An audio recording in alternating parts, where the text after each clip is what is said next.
अस्सलाम वालेकुम, आदाब। खास प्रोग्राम वक्त की बात देख रहे हैं आप। मैं हूं आपके साथ ज़ुहुल ओलाबी। वक्त की बात में आज बात होगी पाकिस्तान भारत जंगबंदी के हवाले से। हिंदुस्तान और पाकिस्तान के बीच 4 दिनों तक चली लड़ाई के बाद कल दोनों मुल्कों में फौरी असर के साथ मुकम्मल जंगबंदी नाफिज हो गई है।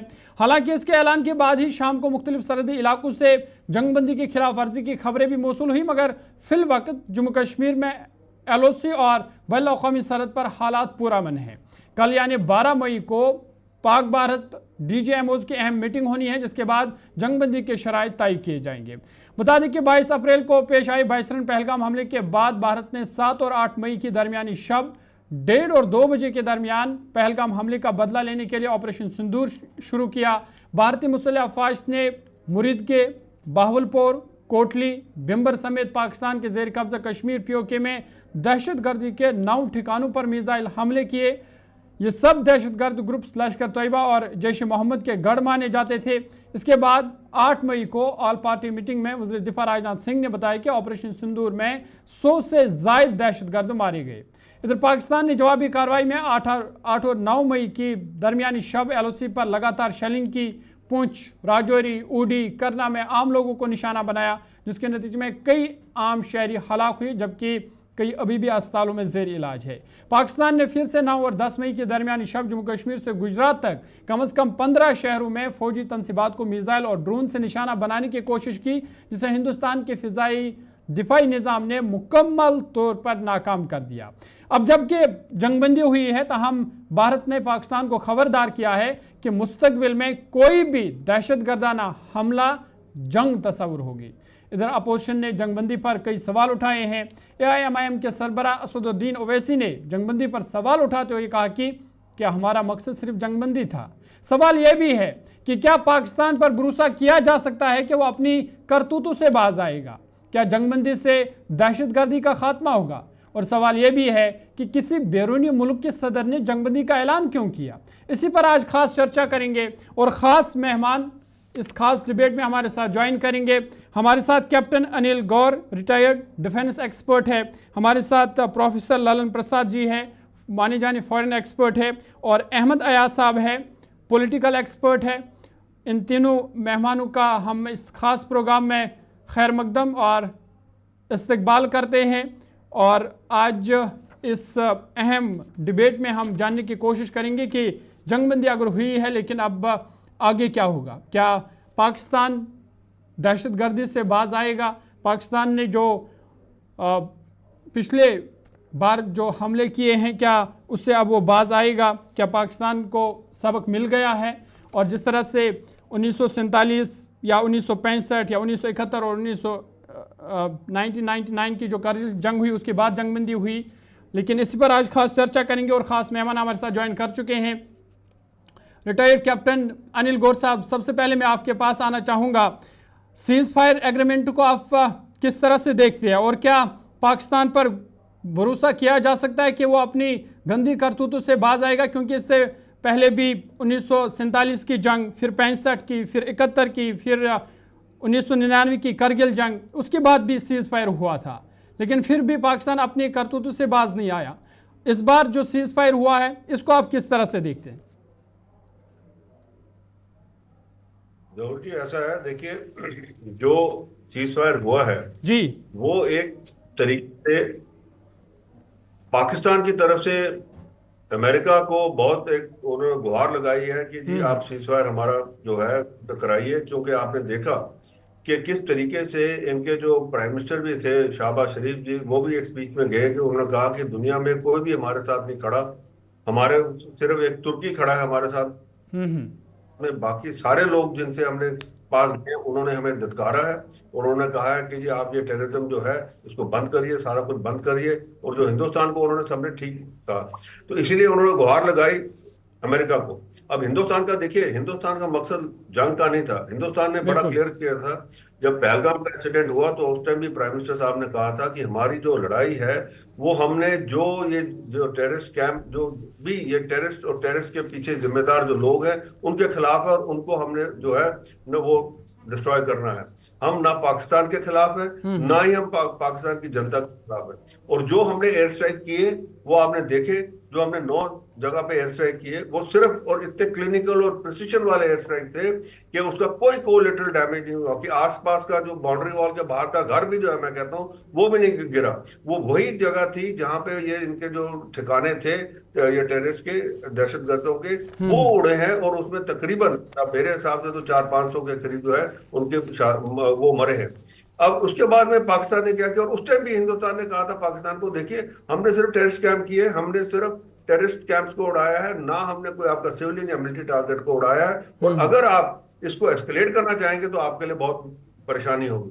पर पाकिस्तान नहीं माना, क्योंकि इनके मुल्ला मुनीर जो हैं, जो चीफ ऑफ आर्मी स्टाफ हैं, उन्होंने दिखाना था कि जी अपने दो लोगों को कि हमने चाइनीज इक्विपमेंट भी लिया, हमारे पास टर्की के ड्रोन भी है, हमारे पास फतेह मिसाइल भी है, हमारे पास कौन कौन सी मिसाइल है, हमारे पास पाव पाव के न्यूक्लियर बॉम्ब भी है, बड़ा कुछ है हमारे पास। तो जब उन्होंने अटैक किया तो उन्होंने देखा कि हिंदुस्तान कहाँ का कहाँ पहुंच गया। उनके जितने ड्रोन अटैक थे, जितने मिसाइल अटैक थे, वो सारे के सारे हमारे जो अग्निशील जो है, हमारा जो एयर डिफेंस सिस्टम जो है, उसने उनको नष्ट कर दिया। और एक भी जो है वो हमारे किसी भी टारगेट पे नहीं आ सका। उसके बाद जो हिंदुस्तान ने किया, तो वो भी देख लिया इन्होंने कि 13 जो इनके शहर हैं प्लस इनके एयरफील्ड हैं, वो सारी उड़ा दी गई। और इसमें उसके बाद में जो दूसरे दिन फिर जब इन्होंने फिर स्ट्राइक की, फिर उनका वही हाल हुआ, ना कोई ड्रोन, ना कोई उनका जो है मिसाइल वो जा सकी। इसके अलावा उनके 2 एयरक्राफ्ट जो है, एक सरगोदा एयर और सियालकोट एयरफील्ड के जुड़े हैं, हमारी मिसाइल सिस्टम ने वो वहीं डिस्ट्रॉय कर दिया। तो पाकिस्तान को पता लग गया कि वो हिंदुस्तान के जो है हमारी एयर स्पेस के अंदर आ नहीं सकता। अब अगर जो जमीनी लड़ाई है वो करना चाहेगा तो उसमें भी हार जाएगा। तो इसीलिए वो गुहार लगाने चला गया अमेरिका के पास। ठीक है, मैं आऊंगा दोबारा आपके पास कैप्टन साहब, लेकिन ललन प्रसाद जी आपके पास मैं चलूंगा।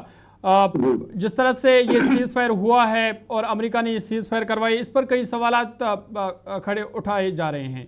कई लोग ये सवाल उठा रहे हैं कि अमेरिकी सदर डोनाल्ड ट्रंप ने सीज फायर का ऐलान क्यों किया, क्योंकि ये भारत का अपना मामला था और भारत खुद तय करेगा कि कब जंग करनी है, कब नहीं करनी है। ये जो अमेरिका की मुदाखलत है, इस पर सवाल उठाए जा रहे हैं, इसको आप किस तरह से देखते हैं? हाँ देखिए, तो डिप्लोमेसी में भारत तो पाकिस्तान से बहुत आगे है। और जब ये कॉन्फ्लिक्ट शुरू हुआ तो आपने देखा कि दुनिया के बहुत सारे देश भारत के साथ आ गए और सबने इस जो पहलगाम में जो कुछ हुआ इसकी निंदा की। चीन तक ने निंदा की, हालांकि चीन पाकिस्तान को बैक करता रहा और उसको सामरिक सहायता देता रहा, उसको डिफेंस इक्विपमेंट दे रहा है। और चीन ने यह भी कहा कि पाकिस्तान की जो प्रभुसत्ता है उसके पीछे हम खड़े हैं और पाकिस्तान को कोई नुकसान नहीं होगा। तो एक तो चीन का भी दबाव था जिसकी वजह से ये चीज तैयार हुआ, और दूसरा अमेरिका का प्रयत्न था, कोशिश थी, ट्रम्प की भी कोशिश थी, उनके प्रशासन ने जब पाकिस्तान उनके आगे गिराने शुरू किया तो उन्होंने फिर इंटरवीन, एक तरह से इंटरवीन ही किया कह सकते हैं। और देखिए उन्होंने IMF से पाकिस्तान को लोन दिला दिया, पाकिस्तान जिसके लिए बहुत परेशान था। तो मेरा ख्याल है एक तो ये प्रेशर था पाकिस्तान के ऊपर IMF का, और पैसा लेना था, और इसकी वजह से वो अमेरिका के पास दौड़ा और अमेरिका ने उसका फायदा उठाया और फिर उन्होंने वो लोन भी करा दिया और कोशिश किया कि पाकिस्तान को के ऊपर दबाव लगाए कि वो लड़ाई को आगे न जाए। और पाकिस्तान खुद भी त्रस्त हो गया था, उसकी 1/3 जो सामरिक क्षमता थी वो एयर की, वो तो हमने नष्ट कर दी। 1/3 उसके जो हवाई अड्डे थे, और बाकी जो उसको और नुकसान हुआ, जो 9 आतंकी अड्डे जो उसके बहुत बड़े बड़े थे, वो तो पहले दिन ही हमने समाप्त कर दिए थे। और उसमें जो उनके लोग मरे, उसमें काफी आतंकी मारे गए।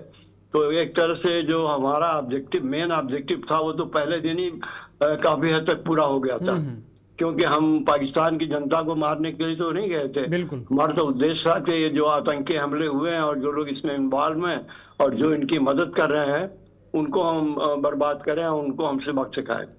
लेकिन ये कहना बहुत मुमकिन मैं नहीं समझता कि पाकिस्तान को कोई बहुत बड़ा सबक मिल गया इससे और पाकिस्तान आगे ऐसा नहीं करेगा।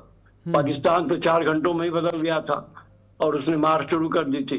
फिर उसके बाद जब प्रेशर पड़ा अमेरिका का और कंट्रीज का, तो मेरे ख्याल फिर जाके वो दबा है। तो पाकिस्तान तो एक वो जैसे वो कुत्ते की पूंछ होती है ना, आप कुछ भी करो तो पूंछ ऊपर ही रहेगा, या तो आप पूंछ को काट दो और नहीं तो फिर आप देखते रहो।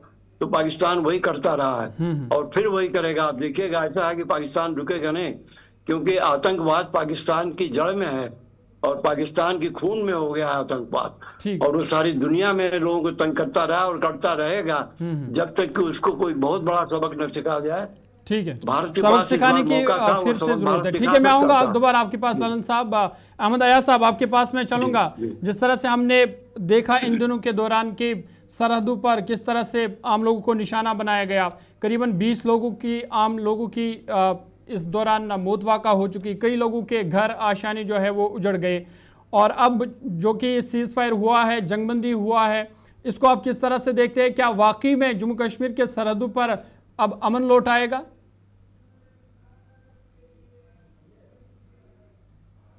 एक सबसे बड़ी बात जो है वो ये है कि जो जंगबंदी जो हुई जी। वो एक अच्छी बात हुई। इसके बारे में मुख्तलिफ एक्सपर्ट्स, मुख्तलिफ लोग और इवन पॉलिटिकल पार्टीज भी अपना ख्याल रखते होंगे। बिल्कुल। लेकिन देखना यह है कि इंडिया का जो स्ट्राइक अभी हो गई वो इसलिए एम नहीं थी कि एक फुल स्केल वार हो। वो यही लेकर था कि पहलगाम में जो वाक़ा पैदा हुआ तो उसको चलते एक पब्लिक ओपिनियन भी बन गई कि इसको रिस्पॉन्ड करने की जरूरत है। तो उसी एम के तहत जो हम देख रहे हैं कि इंडिया ने उसको एक रिस्पॉन्ड देने की कोशिश करी लिमिटेड अंदाजे में। अब वहां से रिटेलिएशन होगी, एस्केलेट होने की कोशिश की गई, वो दूसरी बात है। लेकिन देखना यह है कि इसमें किसका कितना फायदा हुआ, कितना नुकसान हुआ। अब इमीडिएटली तो ये नहीं कहा जा सकता कि फायदा क्या हुआ, क्या नहीं हुआ, नुकसान किसका हुआ। लेकिन एक बात जरूर ये हुई कि दो चीजों को लेकर एक मैसेज बहुत अच्छी तरह से सामने आ गई। एक ये कि जो इंडस वाटर ट्रीटी का जो अवेयरनेस में रखा गया, तो उसे एक मैसेज चली गई कि India can take action, even अगर बायलैटरल एग्रीमेंट भी हो तो उस पर एक्शन लिया जा सकता है। ये एक वो, और दूसरा ये एक जो टारगेटेड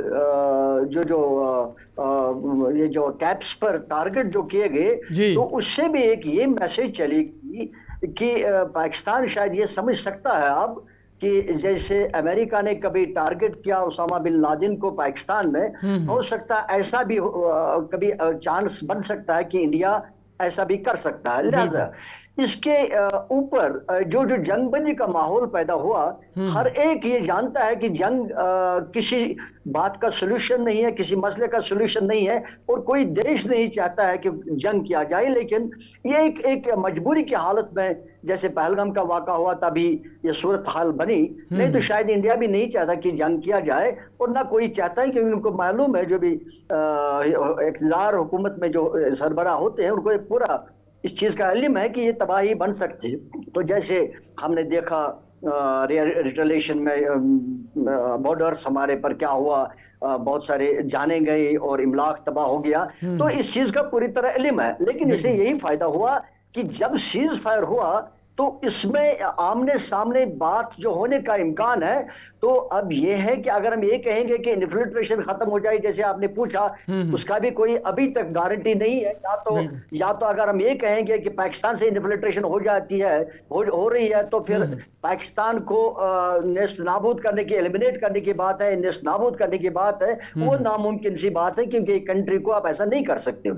लेकिन ऑप्शन यही रहती है कि बातचीत से कुछ मसले तय हो सकते हैं, अंडरस्टैंड किए जा सकते हैं। मुझे लगता है कि एक राइट सिचुएशन बन गई पाकिस्तान के लिए भी और इंडिया के लिए भी। और दूसरा जो फायदा हुआ, जो थर्ड पार्टी इंटरवेंस जो हुई अमेरिका की तरफ से या बाकी देशों ने भी इस मामले में सालिसी की बात करी या जंग न करने की बात करी, मुझे लगता है कि इनको हेल्प किया जाएगा to sort out the issues. और मुमकिन है, एक पॉसिबिलिटी है कि ये एक टेबल पर आने के बाद कुछ न कुछ आपस में एक अंडरस्टैंडिंग बन जाए कि जिससे जम्मू कश्मीर में अमन कायम हो, और शायद जम्मू कश्मीर को भी इस जो मामला जो दो चार है जिस मामले से, उसे शायद निजात मिले। ऐसे मुझे लगता है कि ऐसे चांसेस बन रहे हैं। ठीक है अयासा, मैं आऊंगा दोबारा आपके पास, लेकिन कैप्टन अनिल जी आपके पास मैं चलूंगा।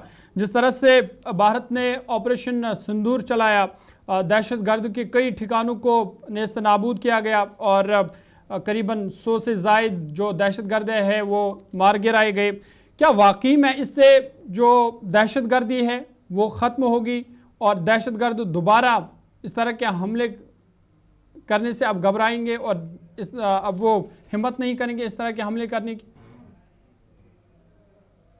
जौहर साहब, मैं आपका जो आखिर का सवाल है पहले उसका जवाब देता हूँ। देखिए, दहशतगर्दी जो है वो खत्म नहीं होने वाली। वो ना यहाँ खत्म होने वाली है, ना वो जो मिडिल ईस्ट में चल रही है वो खत्म होने वाली है, ना वो यूरोपियन कंट्रीज में चल रही है वो खत्म होने वाली है, ना जो अमेरिका वगैरह में और कहीं जो न्यूजीलैंड में हो रही है वो खत्म होने वाली है। वो क्यों? क्योंकि उसके पीछे जो आइडियोलॉजी है वो आइडियोलॉजी है जो वो गलत है।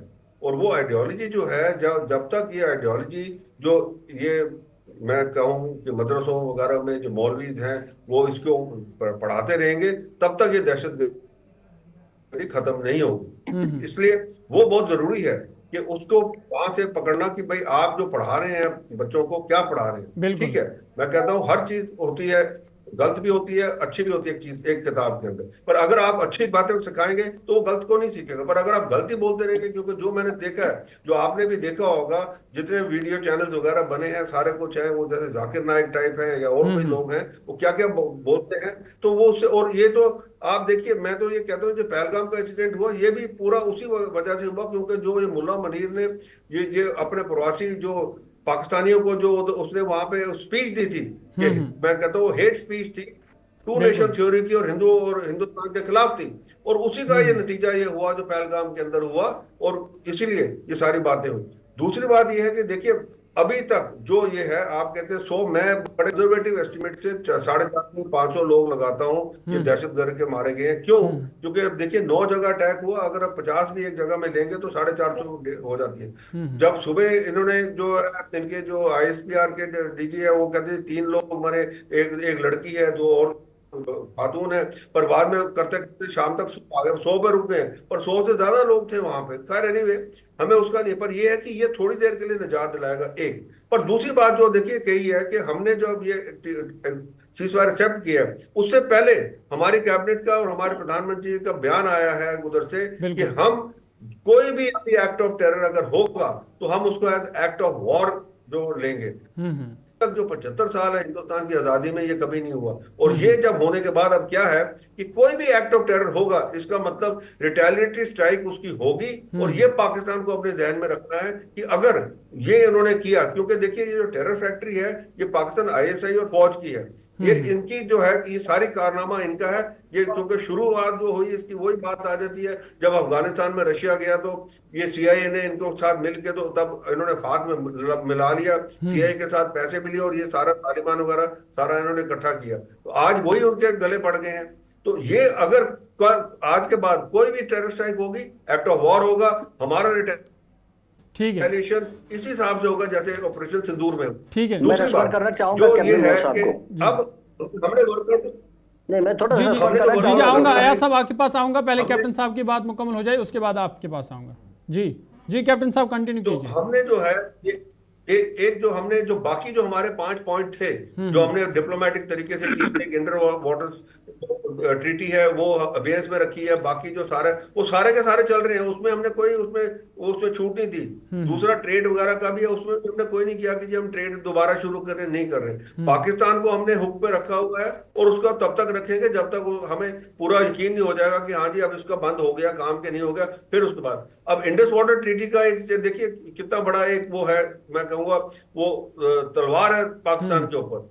आप अगर जो है आपको ये नहीं पता लगेगा कब पानी आ रहा है, आपको ये नहीं पता लगेगा कब पानी रुक गया। अब जैसे आज ये बारिश हुई है पिछले 2 दिन में, इन्होंने डैम के गेट खोल दिए और वहां पे एकदम इतना जोर से पानी चलेगा, उसके बाद फिर बंद कर देंगे। अभी उनका हार्वेस्ट जो सोइंग सीजन है, खरीफ लगना है, उसके लिए पानी चाहिए, वो पानी बंद हो जाएगा। तो ये भी एक चीज है हमारे हाथ में। अभी हम अपने तौर पे अपने तरीके से हमने इसको बंद किया। क्यों?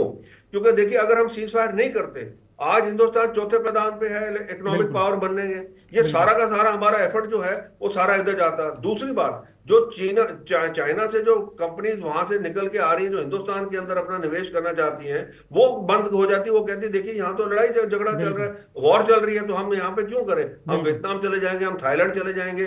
तो ये बात है, हमने बड़ी चीजें सोच समझ के, मेरे हिसाब से एक बहुत अच्छा डिसीजन था। ठीक है कैप्टन साहब, आऊंगा मैं दोबारा आपके पास। अहमद अयाज साहब, आप कुछ इसमें से ऐड ऑन करना चाहते थे? पूरा का पूरा पाकिस्तान को। हाँ, मैं जहां मैं कैप्टन गौर साहब की हर बात से एग्री करता हूं, वहां एक बात जो जब ये कह रहे हैं कि जो जो जो मौलानाज मदरसों में पढ़ाते हैं, ऐसा कुछ उन्होंने कहा जिसकी तरफ ये मतलब शायद इनका कि मिलिटेंसी या टेररिज्म जो शायद वहीं से बढ़ा हुआ होता है। इस बात को मतलब बहुत कहा जाता है, लेकिन देखना यह है कि जो मौलाना हो वो कभी ऐसा नहीं पढ़ा सकता, क्योंकि वो इस्लाम ही पढ़ा सकता है और इस्लाम टेररिज्म की तरबियत नहीं देता है। अगर हम ये कहेंगे कि भाई सिर्फ इस्लाम में ही मुसलमान ही टेररिज्म करते हैं और दूसरा उसके साथ साथ कि सिर्फ कश्मीर में ही लोग सपोर्ट करते हैं, मुझे लगता है कि इसमें थोड़ा सा देखने की बात है, सोचने की बात है। एक ये कि अगर हम ये कहेंगे कि ये सिर्फ कश्मीर में ही होता है, तो हम ये कहेंगे कि भाई जब अभी रिसेंटली पहलगाम से पहले उठवा में भी हो गया और उसके बाद अखनूर में भी हो गया, तो वहां कोई सपोर्ट मुसलमानों का नहीं था, कश्मीरियों का नहीं था। और दूसरा ये कि जब हम नक्सलाइट को देखते हैं, नक्सलाइट की भी एक मूवमेंट है, तो वहां कोई मुसलमान नहीं कह सकता। तो इसलिए ये कहना कि सिर्फ इसको इस्लाम से जोड़ना, ये कहना कि मौलाना ये करते हैं, ऐसा मुझे नहीं लगता कि इस्लाम इसकी इजाजत देता है। और मौलाना कोई भी इस्लाम से बाहर जा नहीं सकता, लिहाजा वो इस चीज को सिखा नहीं सकता था। अलबत्ता ये कह सकते हैं एक माइंड सेट है, एक पॉलिटिकल बात हो सकती है, वो मान सकते हैं, लेकिन इसलिए मैं ये करना, ये इंटरफेरेंस करना चाहा। ठीक है प्रोफेसर ललन साहब, आपके पास में चलूंगा। जब कैप्टन साहब मैं आऊंगा दोबारा आपके पास। ललन साहब आपके पास में चलूंगा। जिस तरह से जब भारत ने ऑपरेशन सिंदूर शुरू किया, तो हमने देखा कि तुर्की ने पाकिस्तान का खुलकर सपोर्ट किया, पाकिस्तान को हथियार भी फराहम किए, जिसका फिर सबूत भी मिला। इसको आप किस तरह से देखते हैं? तुर्की इससे क्या हासिल करना चाहता है? देखिए, ये तो एक्सपेक्टेड था कि तुर्की पाकिस्तान की मदद करेगा। और जो तुर्की के साथ पाकिस्तान के जो रिलेशंस हैं वो हमसे ज़्यादा अच्छे हैं, मैं कह सकता हूँ। और वो धर्म के बेसिस पर है, जिस बेसिस पर भी है। हालांकि हमने तुर्की को बड़े क्रिटिकल टाइम में तुर्की की मदद की, इतना भयानक भूगोल आया था उस समय भारत पहला देश था जिसने तुर्की की इतनी बड़ी मदद की थी, और वहाँ की जनता ने बहुत सराहा था। और तुर्की के साथ हमारे व्यापारिक संबंध भी हैं, काफी दिनों से रहे हैं और अभी भी हैं। लेकिन तुर्की का जो प्रशासन है, वहाँ के जो राष्ट्रपति हैं, उनका इंक्लिनेशन शुरू से ही पाकिस्तान की तरफ रहा है। इसलिए हमें उसमें कोई आश्चर्य नहीं हुआ कि तुर्की की उन्होंने मदद की। और जो मदद की उन्होंने बड़ा सब्सटेंशियल मदद भी किया। मैं कहूँगा कि जो उन्होंने ड्रोन वगैरह तुर्की ने पाकिस्तान को दिए, उसका फायदा पाकिस्तान ने उठाया। और अगर शायद उनके पास, पाकिस्तान के पास उनका ड्रोन न होता और खाली चाइनीज ड्रोन के बल पर रहते, तो शायद पाकिस्तान को और ज्यादा डैमेज कर सकते थे हम। तो तुर्की की वजह से पाकिस्तान को फायदा हुआ, और तुर्की का उनका रिलेशन है वो ठीक है। लेकिन तुर्की भी ये बात जानता है कि भारत के साथ बिगाड़ कर उसको बहुत बड़ा सामरिक दृष्टि या लॉन्ग टर्म में तुर्की को भारत से बहुत फायदा हो सकता है, क्योंकि भारत एक बहुत बड़ी आर्थिक शक्ति है। और देखिए, जो सीज फायर हुआ उसका एक कारण ये भी था कि हम ये चाहते थे कि अभी लड़ाई प्रोलॉन्ग करें, क्योंकि इस वक्त हमारी अर्थव्यवस्था बहुत तेजी से बढ़ रही है। ठीक है ललन साहब, माफी चाहूंगा क्योंकि वक्त बहुत कम है। कैप्टन साहब आपके पास में चलूंगा, आप कुछ ऐड ऑन करना चाहते थे? 1 मिनट का वक्त है, आप अपनी बात को मुकम्मल कीजिए। ये जो अयाज साहब ने कहा, मैंने कभी ये नहीं कहा कि कश्मीरी का, मैंने उनको बताया सारी दुनिया में। आप देखिए यूरोप में क्या हो रहा है, आज यूके में क्या हो रहा है। और यूके के अगर आप वहां से उनके जो है, इनके जो मौलाना वहां से उनके जो वीडियोज आते हैं आप वो सुने, उसके अंदर यही है कि आप अगर एक चीज पढ़ाएंगे, आप चीज एक बोलेंगे, तो वो वही सीखेगी जनता। अगर आप उसको ठीक नहीं सिखाएंगे तो उसके अंदर जो आदमी सुनेगा वही करेगा। मैं तो ये कह रहा हूँ, मैं ये नहीं लिमिट कर रहा कि कश्मीरी की तो मैंने बात ही नहीं की, मैं तो ओवरऑल आइडियोलॉजी की बात कर रहा हूँ। आप मिडिल ईस्ट में देखिए क्या हो रहा है, वहां पे ISIS के क्या है, ISIS-P है, ये मुस्लिम ब्रदरहुड है, इनका क्या आइडियोलॉजी क्या है सारी। तो ये मैं इसकी बात कर रहा हूँ कि ये आइडियोलॉजी है। इसके अंदर आइडियोलॉजी के अंदर जैसे आप किसी को बताएंगे पढ़ाएंगे, आज सऊदी अरेबिया क्या कर रहा है, उसमें बैन कर दिया सारी चीजें, आप बताइए मेरे को। और सऊदी अरेबिया जो है वो तो आपका एक जो सबसे ज्यादा मुल्क है, जो इस्लामिक मुल्क है, वो उसने ऐसी चीजें बैन कर दी जो अभी भी ये कहते नहीं जी ये होना चाहिए। आप देखिए इंग्लैंड के अंदर क्या कहते हैं कि शरिया लॉ होना चाहिए। तो ये चीज मैं बता रहा हूं आपको, उस वो आइडियोलॉजी की बात कर रहा हूं। ठीक है कैप्टन साहब, बहुत बहुत शुक्रिया वक्त देने के लिए, क्योंकि वक्त हमारे पास नहीं है, वक्त खत्म हो गया। आप तीनों मेहमानों का बहुत बहुत शुक्रिया। कैप्टन अनिल गौर साहब हमारे साथ ही, डिफेंस एक्सपर्ट, और प्रोफेसर ललन प्रसाद जी हमारे साथ थे, फॉरेन एक्सपर्ट, और अहमद अयाज साहब पॉलिटिकल एक्सपर्ट के तौर पर हमारे साथ थे। और बात हम कर रहे थे जो पाकिस्तान और भारत के दरमियान जंगबंदी हुई है उस हवाले से। और अब देखना यह होगा कि आगे क्या होगा। और भारत ने साफ तौर पर यह वार्निंग पाकिस्तान को दी है, ख़बरदार किया है कि अगर कोई भी दहशतगर्द हमला हुआ उसे जंग तस्वुर किया जाएगा। फ़िलहाल आज के इस खास प्रोग्राम में इतना ही, इजाज़त दीजिए, अल्लाह हाफ़िज़।